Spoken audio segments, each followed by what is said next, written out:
À donner, on reçoit davantage. J'ai voulu voir cette solidarité sur le terrain, prenant la route pour Stanford.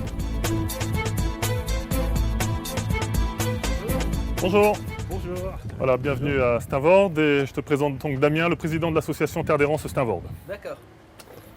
On va rentrer donc dans ce qu'on appelle la salle paroissiale Saint-Joseph ici à Stanford, qui sert bien sûr aux activités de la paroisse, mais qui sert aussi en accueil de jour pour les migrants. Après il y a les caves, c'est les caves donc de vestiaire et les caves pour l'alimentaire. Je ne désirais pas qu'ils fassent la cuisine dans la salle paroissiale et puis ils ne mangent pas non plus dans la salle paroissiale. C'est vrai que moi je tiens quand même à ce que le lieu reste propre, ça je suis un petit peu à cheval là-dessus, et bon ils l'ont compris.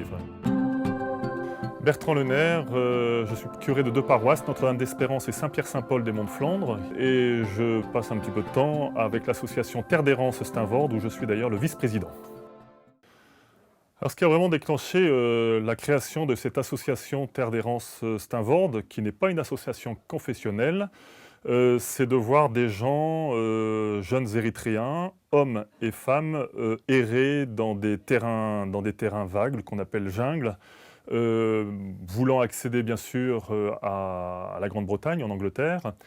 Et l'initiative est partie de 5 chrétiens de la paroisse, où on s'est dit on ne peut pas rester à rien faire. L'évangile est à ce prix-là. Et c'est là où on a mis un petit peu en place une réflexion avec d'autres, où il y a beaucoup d'autres personnes qui se sont associées à notre réflexion pour être et se situer vraiment uniquement dans une action d'aide humanitaire. Ces jeunes ont vraiment la passion de leur pays. Enfin, ils me disent, pasteur, un jour tu viendras dans notre pays, en Érythrée, hein, quand il y aura la paix. Ils ont été obligés de quitter leur pays, hein, parce que c'est l'armée qui dure toute la vie, et donc ils n'ont pas envie de porter les armes toute leur vie. Mais donc, c'est pour dire qu'ils aiment bien leur pays, hein, et j'en suis intimement convaincu. Si l'Érythrée retrouve un apaisement dans sa politique, eh bien c'est évident qu'ils retourneront en Érythrée.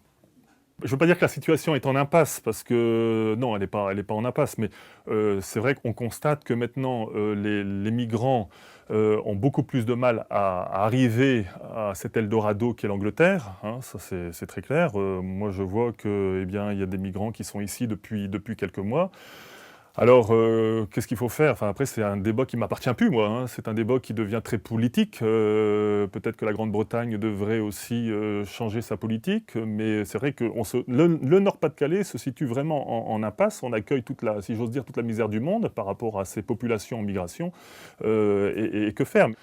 Il y a eu un élan certain au début. Maintenant, c'est sûr que je ne veux pas dire qu'il y a une petite lassitude, mais il y a une petite fatigue de la part de quelques bénévoles.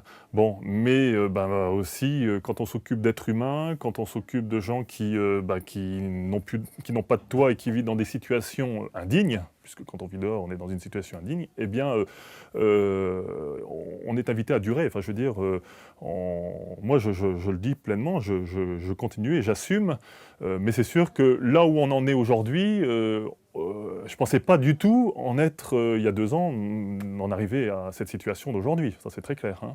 Mais je ne le regrette absolument pas, parce que je trouve que c'est aussi de l'ordre de la foi. Enfin, je veux dire, par la foi, on est invité aussi à tenir. Enfin, je veux dire, il ne s'agit pas de passer d'une chose à une autre. On n'est pas dans le truc dans la société de zapping. Je veux dire, on est invité à persévérer et à durer dans l'effort. Voilà.